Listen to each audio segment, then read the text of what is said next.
Today I'm going to be ranking autumn albums into a nice and neat tier list, ranking albums that have come out since about September time to now, albums that I've, think I've got a lot to say about, I've got interesting thoughts on, albums that I've checked out. Of course, I might not have heard everything, so if there's albums that aren't on this tier list and you want me to talk about them, it might be because I've not heard them, or it might be just because I haven't got a great deal to say about them. So I picked 30 albums I think are significant, I think are worth discussing, I think are worth talking about. And yeah, as ever, make sure you're subscribed to the channel, make sure you're liking the video, make sure you're letting me know your thoughts on my tier list in the comments. You guys always have interesting things to say about these tier lists. And yeah, make your own tier list, click the link in the description. And yeah, hopefully you enjoyed this video. Let's get on with it. Starting off pretty strongly, actually, with Anna von Hausswolff, who I think, personally, she has dropped her best album so far here. I do know, obviously, Dead Magic was a beloved one for a lot of people, and people would probably still rank that as their favourite. I fully get it. I'm not mad at that. But for me, personally, yeah, I loved this one. I thought it was excellent. I love the scope of this album. It felt huge. It felt gigantic. The songs went on these huge, like, 10-minute journeys. Her voice kind of shone through a little bit more for me. It was kind of buried in a particular atmosphere on previous albums, which I still thought was good. But I just think we heard her shine through a little bit more. And I thought she sounded beautiful, honestly. It kind of reminded me of like Susan Sunford, Julia Holter, that kind of blend of those two singers together. You'd probably get Anna. And yeah, it made for a really, really, like, just massive, expansive listen. Every track just felt like it was mega-sized. I loved it. So yeah, easy one to start with. And I also want to mention Aries as well. I don't think this was going to get a huge amount of mention amongst the kind of music reviewers out there. He doesn't really get a lot of buzz in those kinds of circles. I love him. He had one of my favorite albums of 2021. It was in my top 3. And yeah, I think he's kind of done it again, honestly. I think in some ways this is better than that album, but I just love that album so much that I can't call it better, if you get what I mean. Like, I think some of the elements he's improved upon, like some of the production styles, the creativeness behind tracks like In the Flesh. Like, I think in some ways he has kind of fine-tuned things, but I can't not hold that album close to my chest, man. I loved Believe in Me. I just love that album so much. It's so much more catchier and euphoric and like youthful in a way that I don't think this one captures. But I still think this is great. It's a great album, honestly. It still feels like pop music that should be more popular in a way. I feel like there should be more eyes on this kind of sound. The break-ins feature is really cool. It wasn't quite the collaboration I think I expected on first listen, but it really creeps up on you the more you listen to that song. Like, it really creeps up on you. So yeah, love this album. Once again, Aries has killed it. I think he's just one of the coolest alt pop artists out there, but he's basically just making pop music, let's be honest. So yeah, bbno Money.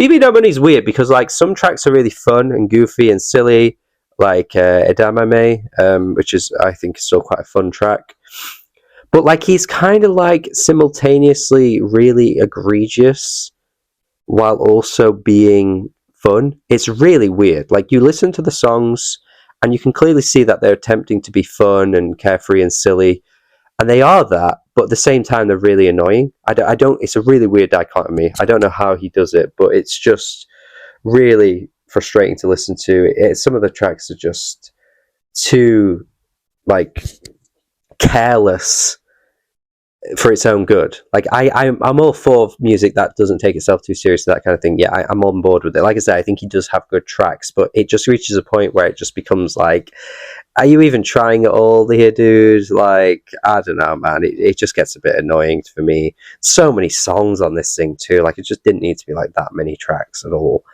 BNYX, pretty interesting producer working right now, and honestly, I had a lot of fun with this, man. I thought, you know what? I thought it was just going to be the exact kind of sound I was expecting going into it, and you know what, man? It's really varied, like track to track. I actually had a lot of fun with this. I thought it tried so many different things with different artists coming through. I was surprised, actually, at how varied it was. I think people might be surprised to see this so high, but I had a good time with it. And Candelabro, You're just going to have to take a shot every time I do one of these tier lists now for me mentioning Black Country New Road. Because I'm going to keep having to say it, guys. Like, there are so many bands that are really inspired by Ants from Up There now. And the crazy thing is, I don't even think Ants from Up There was their best album. But hey, that's just how I feel. Like, people have become so obsessed with recreating that sound. You know, that Racing Mount Pleasant album that came out recently. And yeah, sure, in fairness to this one, there are more influences coming through. There are different influences from, you know, different parts of the world. It's not just doing one thing. But yeah, I'm starting to feel like this is going to get worn out quickly. It's done well, it's done good, but I'm not like blown away by it, man. I think I need a little bit more originality. Daniel Caesar, man, just so boring to me. I found this really, really dead. Just gospel music without anything being added to it to make it stand out. It just sounded like anybody could have made this, man. I was surprised to see it get such rave reviews when it came out, because I just thought it was so boring. Listen to Gabriel's. Please, somebody listen to Gabriel's, man. Gabriel's does this so much better. It's so much more richer and enlightening and captures a feeling so much better than bloody Daniel Caesar doing here. I actually liked his debut. I was one of the big defenders of that first album, but since then, I found his sound to just kind of lose a little bit of that spark. Yeah, I wasn't feeling it at all. I just think other gospel singers and soul singers bring more to the table than he was doing on this album. It was just like bare to the bones, boiled potatoes, and nothing else for me.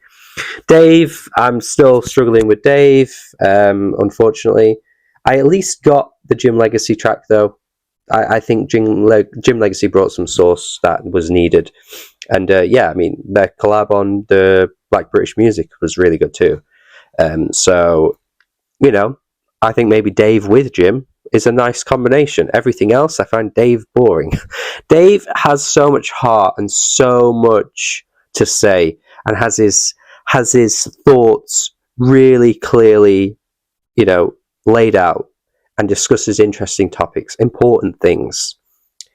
But that being said, he explores them in the most boring way imaginable, and has so many like fake deep lines, really cringy, cheesy lines that pulls you out of it.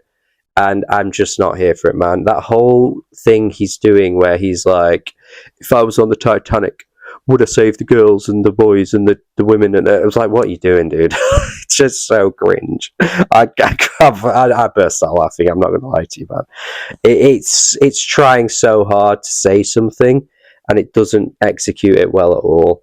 Yeah, I felt that way about Dave with every album, but for me this time around, I so wanted to like it, but God, man, his delivery is like flat as anything. He has no charisma whatsoever for me. Like, I just want a bit more energy, and I just find his voice too flat.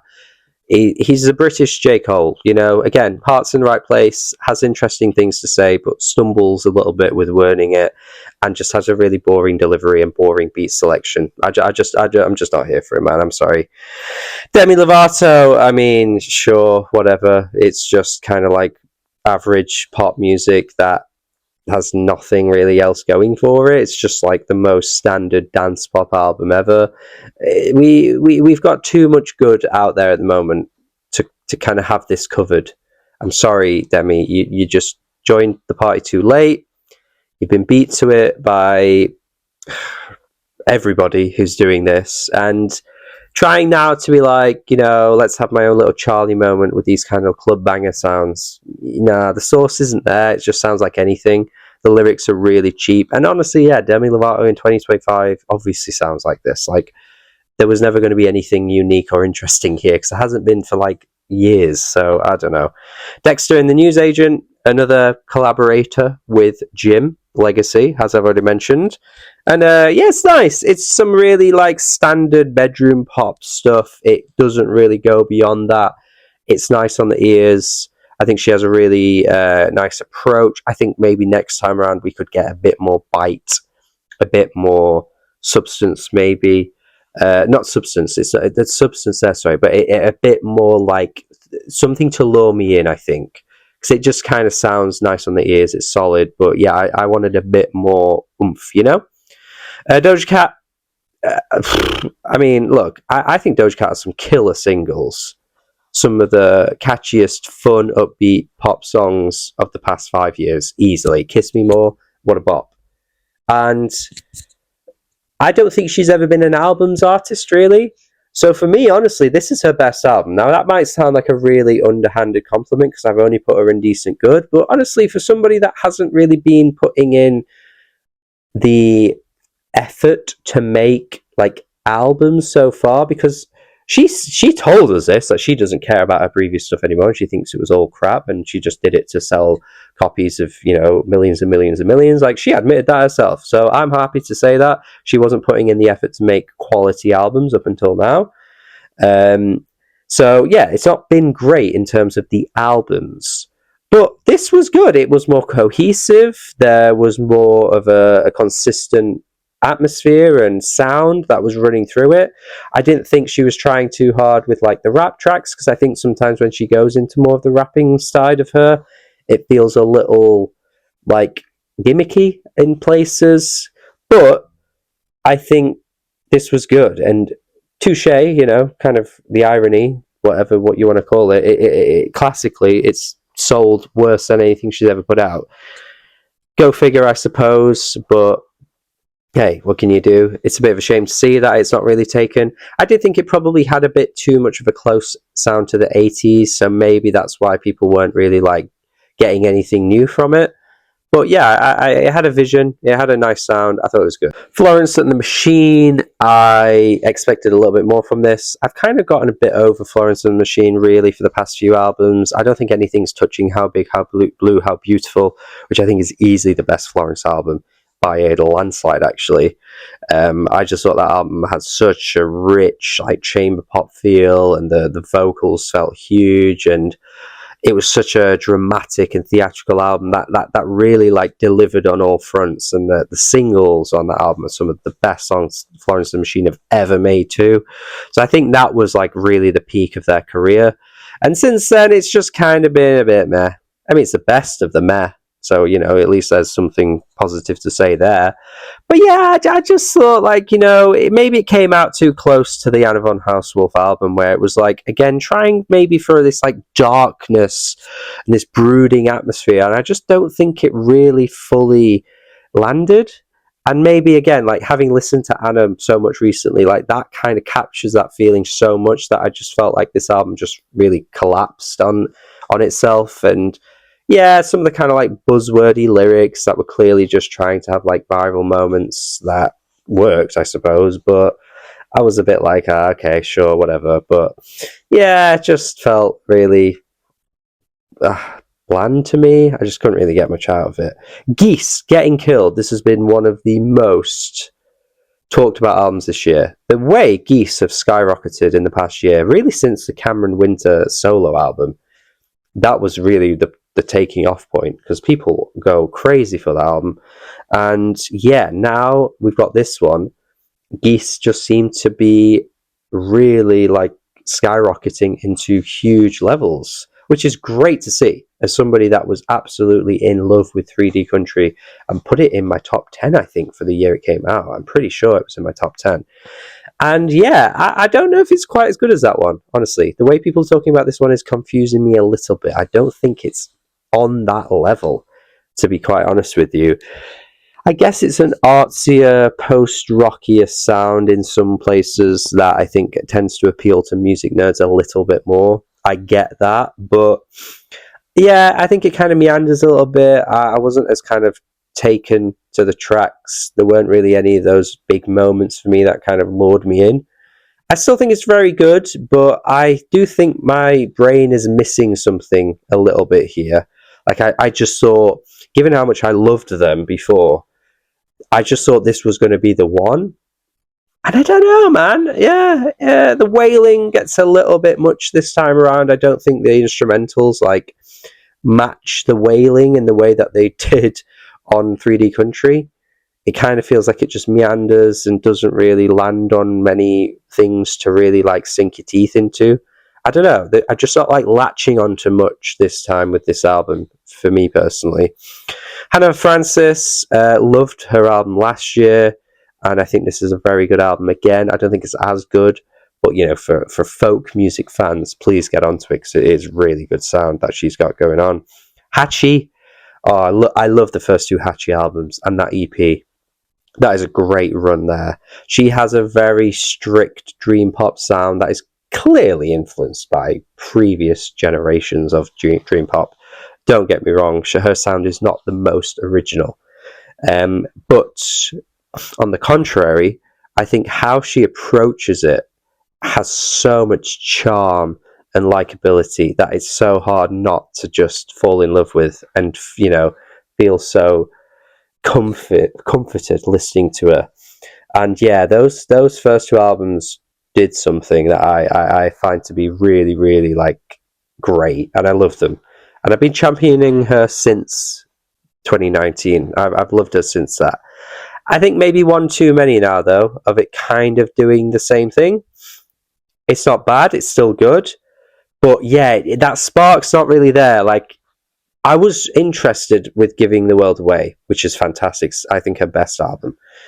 But that album tried to enter a new sort of realm, and there were some like baggy songs, and like a different atmosphere was coming through, and a different style was coming through on some of the tracks. And I thought it would have been cool to tap into that even more. But she kind of just went backwards, and it's gone back to the debut album, and it's just not as good as the debut. So it's like a nice listen. It's still nice dream pop, but you know, it's just like feels too familiar for her now.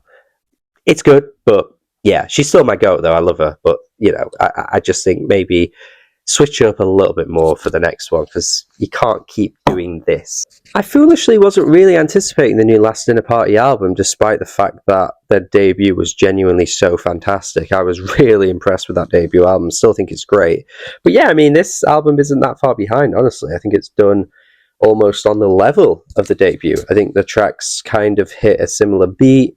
Maybe not got quite as many like sort of killer individual songs like the debut, but I still think they're touching close to what they were able to do on that album. I think it was pretty damn great to see a band like this come through and get so much, you know, popularity. There was some controversy surrounding them, as there always is with bands like this, but yeah, like I was so impressed. And yeah, I think this new album's really good too. I was really, really a fan of their sound. I think they're just kind of like nailing this style of music, and I think they're not really getting it wrong. And it'll be good to see them kind of progress later on, because if they can kind of switch things up and do something different. But yeah, I still think this was pretty damn great.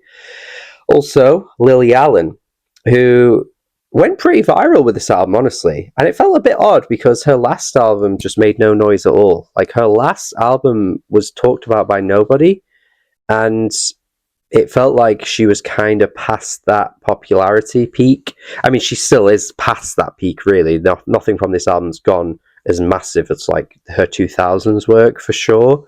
But yeah, she kind of has a bit of a second wind here, and people have been really, really hyping this one up.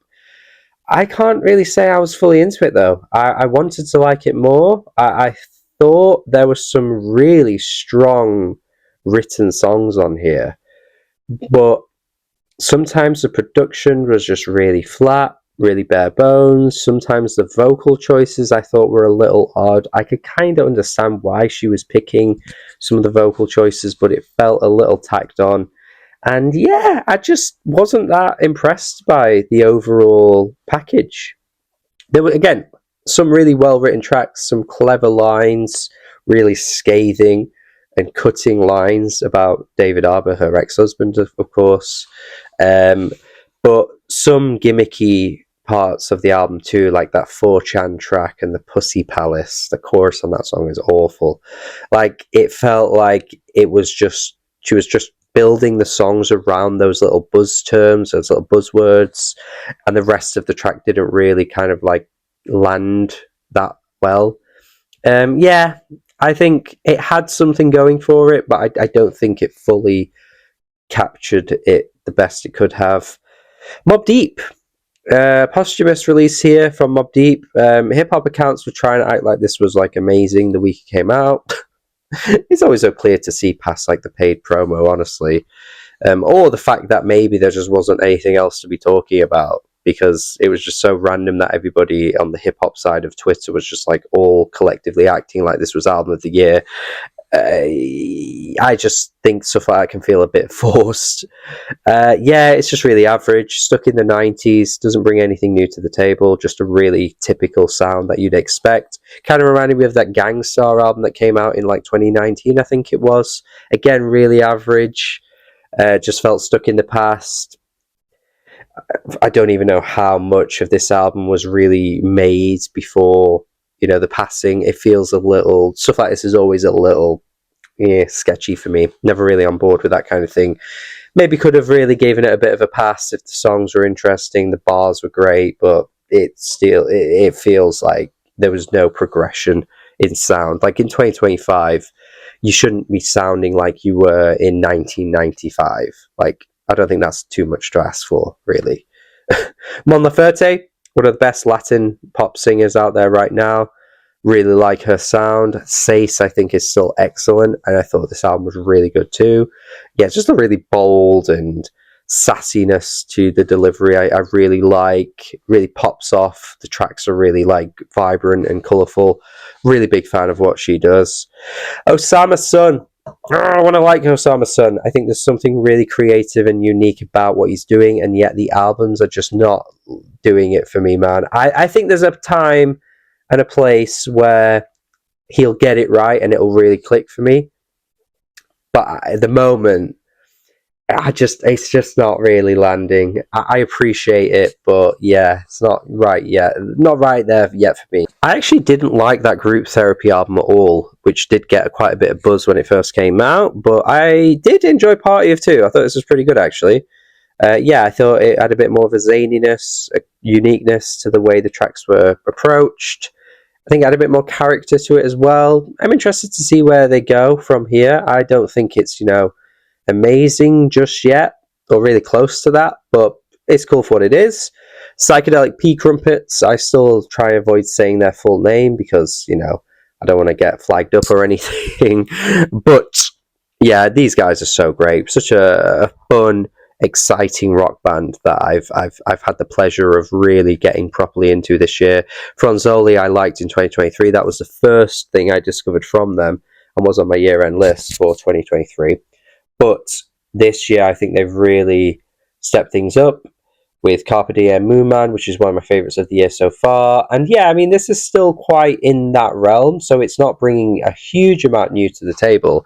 But when they're doing it at such a high level and it's so fun and exciting, I can't really say no to it. The first two tracks particularly are just so good.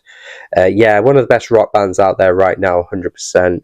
And I think you would probably do better listening to the previous album that came out this year if you haven't done that yet, and then do this one, because I think this is definitely a little bit weaker, but still, man, 2 albums in a year, most artists wouldn't really, capitalize on that and make both at a high level. I don't think more often than not. Sometimes it can feel too much, and you kind of want the artist to wait a little bit before they put out their next album. But yeah, this is impressive. I think they're really one of the best rock bands out there at the moment, 100%.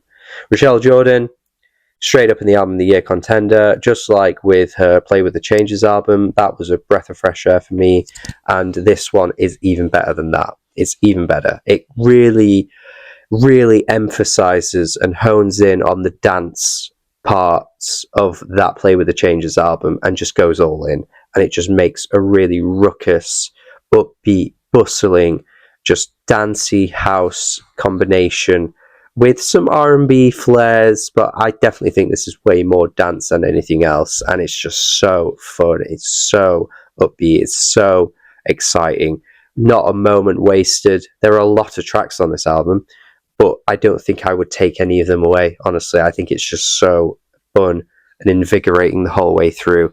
Cool to see that this sound has really, really been such a prominent part of the 2020s so far. Beyonce with Renaissance in 2022, big album for the year. Of course, anything Beyonce does is huge. But beyond that, you've got Kalela with Raven, you've got Tinashe doing her thing too, you got obviously Rochelle here, a bunch of other artists that are coming through. May as well mention, while we're on this, actually, Sudan Archives, who again came through with an excellent album. That album is still danceable and got house influence coming through, obviously, but I appreciate Sudan Archives for kind of going a little bit off the beaten path in places and just going really rogue with some of the sound choices with some of the songs, because some of them are really weird and zany and off kilter. I don't think those tracks fully work, like Miss Pac-Man. Don't know if that entirely works, but I at least appreciate that she brought something a little bit different to the table with her approach, and it still made for a really fun listen to. So yeah, two massive highlights in the dance realm here. Actually, let's just go on with another dance album. Let's keep them all in the same portion. And they're all, look at that, they're all nice and neat down like that. That's nice, isn't it? It's lovely. It's lovely, isn't it? Sam Gellaitry. Another major highlight for dance music in 2025 for me. Just really had a great time with this one. Might be his best full body of work, because he has had an album before and some compilations, but I always thought actually his best work has been in the EPs. All of the EPs are excellent, and I wasn't entirely sure if he was delivering at his best level on an album in the album format, but this kind of shows me that yes, he can actually operate really well there. And tracks like On and On, so catchy, so fun, very K-Tronada in places, but Sam Gellaitry has his own thing and has had his own thing for a while. So anybody that is wanting that kind of sound, please check out Sam, because this is exactly how I've wanted to hear him in an album format for quite some time. And actually, it's just lined up like this. We're still on the dance topic. Let's just talk about how you do it wrong, because I was more than okay with Tame Impala going full dance. He was basically on that path anyway. The Slow Rush had tracks like Lost in Yesterday. It had tracks like Is It True? They are full-on fun synth pop dance bangers. And I was very much on board with him going even into that sound even further. Him going even further into the realm of dance. And then it came out like this. And I'm just like, oh, okay, well, you know what, Tame Impala, Kevin, Mr. Kevin, you can do this, but this isn't how you do it. And I don't know what it is. The source is probably gone, and we might have fully lost our Kevin, because this was just dire, man. End of Summer is so boring. Some of the synth work and the beats are just really flat and just lifeless, and the vocals are not really hitting. The lyrics, no reply. I will be haunted by the writing on that track for quite some time. Just what is going on? It just fell flat on its face. Fell flat on its face, man. And I didn't want to go too harsh with it, but ultimately when I was in my review and talking about it, I was like, I just had nothing positive to say. I couldn't pick out one song. Dracula is catchy, but it's really corny with the writing. Just didn't hit at all, I'm afraid.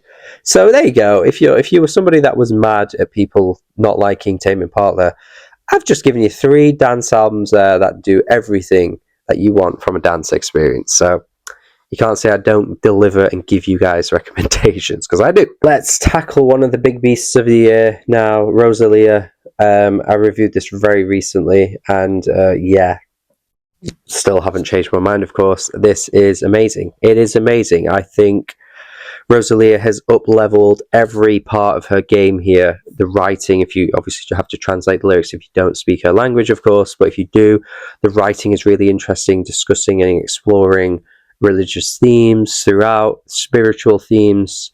The production, I think, is richer and more just beautiful, is lack for a better word.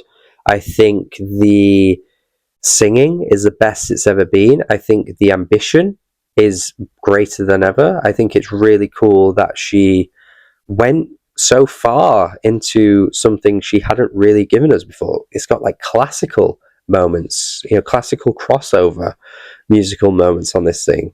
It is just very impressive, the whole thing. I'm just blown away by everything about it. It's just amazing, and absolutely, as of right now, is in the running to be my album of the year. I think by the end of this year. We haven't got long left. We've got about 5 or 6 weeks before I finalize my list. It's going to be hard to beat that. Oh, it's going to be hard to beat Rosalía. So yeah, amazing stuff. Yeah, just really, really impressed with it. Just beautiful. The features are really impressive as well. The cool that we got Bjork on there, and even some of the tracks kind of felt Bjork inspired as well. Yeah, I mean, my only one thing is that there's lots of talk about how like innovative the album is, and how it feels like a unique musical experience. I think there are actually other artists that have been doing similar things to this album for a few years. Natalia Lafourcade is one that I cited in my review, and yeah, I do think it is one of a kind, but I'm just not entirely sure I'm fully on board with some of the praise that's surrounding it in that sense. I'm not sure it's completely redefining a genre. I think for a mainstream pop artist, I think it's doing something really cool, but I think generally overall in the world of music, I'm not sure it is doing anything completely innovative, which is a minor critique. I'm not completely trying to pull down this album. I'm calling it album of the year contender, but I'm just saying in regards to what's being discussed around the album, I just think I slightly disagree with that narrative, but still amazing. Oh, Taylor Swift. Eesh. That's a bad one. It's a bad one. It's a bad one. Oh my god, it's a bad one. It's really rough. And yes, we know it sold very well, but it's Taylor Swift, so it's going to sell well anyway. And alongside selling well, when you're the biggest artist in the world, you should be able to deliver at least a good album. And it's genuinely one of the worst this year. And I can't believe I'm saying that. I've actually always been quite positive about her, and I've defended her where other people haven't, and I've said positive things about her while other people have tried to, downplay her and say that she's one of the worst artists ever and the worst things to happen to music. I don't subscribe to that. I don't go the other way either and say she's one of the best things in the world, because I don't agree with that either. But I think as pop music goes, you can't go wrong with a lot of her material. I think she's very good. But this is like incredible how low of a career point this is for her. And again, her stans only have the numbers to mention. They'll just say, well, she can't be doing badly when she's sold 4 million first week. Great, impressive, well done. I'm here to talk about the music though. And at this point, this album was basically just a product. The way she went about trying to sell it, the way she went about promoting it, the way she spoke about it in that interview with Zane Lowe and being like, if you mention my name in the first week, you're helping me. And it's hit a point now where it feels like she cares way more about the sales than anything else. And I don't think it ever used to be like that. I don't think there was a time where she was like that. I think back in the Red days, sure, obviously every artist wants to be popular and sell well, but I don't think it was about only the sales. And I think in the past few years, for Taylor Swift, it's mattered more to her to be at the top and break records. And that has clearly meant that the music has suffered, and in such a negative way. And yeah, you know what? I don't think I'm even that surprised that this album's as bad as it is. I think it starts off luring you into a false sense of security. The first few tracks sound okay. They're fine. I don't like the writing on Fate of Ophelia, but the music sounds okay. It sounds alright. Everything after that, though, is just god-awful. And the writing is shocking, and it's just, it can't be possible that this is the person that's heralded as one of the greatest writers of our time, and they're writing songs like this. But you know, the thing about it is, and I just mentioned this as well, that I'm not that surprised. It's because I'm really not. I think the signs were kind of always there. I think she's been papering over the cracks with albums like Folklore and Evermore. I think those albums papered over the cracks. I really do think they did. I think, actually, she is a bit lame and cringe and tacky. And that's been there since Reputation and Lover, and then Midnights and Tortured Poets. Like, that's really the true Taylor. Folklore and Evermore was Taylor basically papering over all of that to get the acclaim she was so desperately desiring. She was desperate for it. After Lover, when the album flopped at the Grammys and it didn't really get anything, she was really upset. And there's a video of her being upset. And it mattered so much to her to get that recognition from her peers, from musical people. And she had to pull out all the stops to make Folklore what it was. She had to change her entire aesthetic. She had to lock in and be, cooped up when everybody was sat inside during the lockdowns, and write and focus heavily on it. She had Aaron Dessner co-write it all too. It's not a coincidence that Aaron Dessner is on the co-writing credits for every track on that album. And I know the kind of Swifties that will say all kinds of things about, blah, blah, blah, blah. I'm not here to listen to it. It is not a coincidence that Aaron Dessner was part of that writing process. And then you take him away and you're left with Wish List, you're left with Wood, you're left with Cancelled. And there's nobody sat next to her, or nobody there fine-tuning things. There's nobody there telling her, rewrite that maybe, that doesn't sound too good. That doesn't sound too good. It's not a coincidence. And I think that era for Taylor papered over those cracks. She had to change her entire personality. Songs like Me are Taylor. She's goofy, she's silly, she's a bit tacky, she's a bit lame. She's never been one of the cool girls, as she even mentions on Eldest Bloody Daughter. Like, she is a bit like that. She is a bit cheesy. And she had to pull that all away to make Folklore what it was. And I think it's not a coincidence that that album was completely a U-turn for her in her career. And then everything that's around it, Reputation, Lover, Midnights, Tortured Poets, and this, it's sandwiched between all of her worst albums. It's just not a coincidence. Her career has been on this trajectory, and it is not a surprise to me that this is god-awful and has awful writing. And hopefully the criticism that it's received will make her rethink things, and she'll bounce back with her next album. But we shall see. I don't know. Her career isn't really taking much of a hit in terms of the numbers, obviously, but I think her reputation is tanking with her last few albums now. I think it's not looking good for her. The respect that she had is waning. The people that were casual, the people that were like, oh, I still like Taylor, I don't know if they're on her side after this album now. Yeah, it's bad. All right, absolutely. Moving on from that one, after I spent ages talking about that, the Mountain Goats. Yeah, it was nice. I think the Mountain Goats are generally very consistent. I think this far into their career, I am okay with a Mountain Goats album just being decent. They have delivered ridiculous quality for years. And each decade, even though they're like, 30, nearly 40 years into their career, I think now, like, there's been a great album each decade, multiple great albums each decade. The 2010s had multiple great albums from them as well, like Transcendental Youth and Beat the Champ. Like, yeah, and then in the last album they put out was great too. Really great stuff. So I'm not mad at this. They're one of my favorite bands of all time. So I do have high expectations, but I think this far into their career, it's okay if they just dropped an okay album. Zara Larson, yeah, it's kind of okay. Just no, you know what? It's less than okay. It's pretty meh. I think I'll put it down here.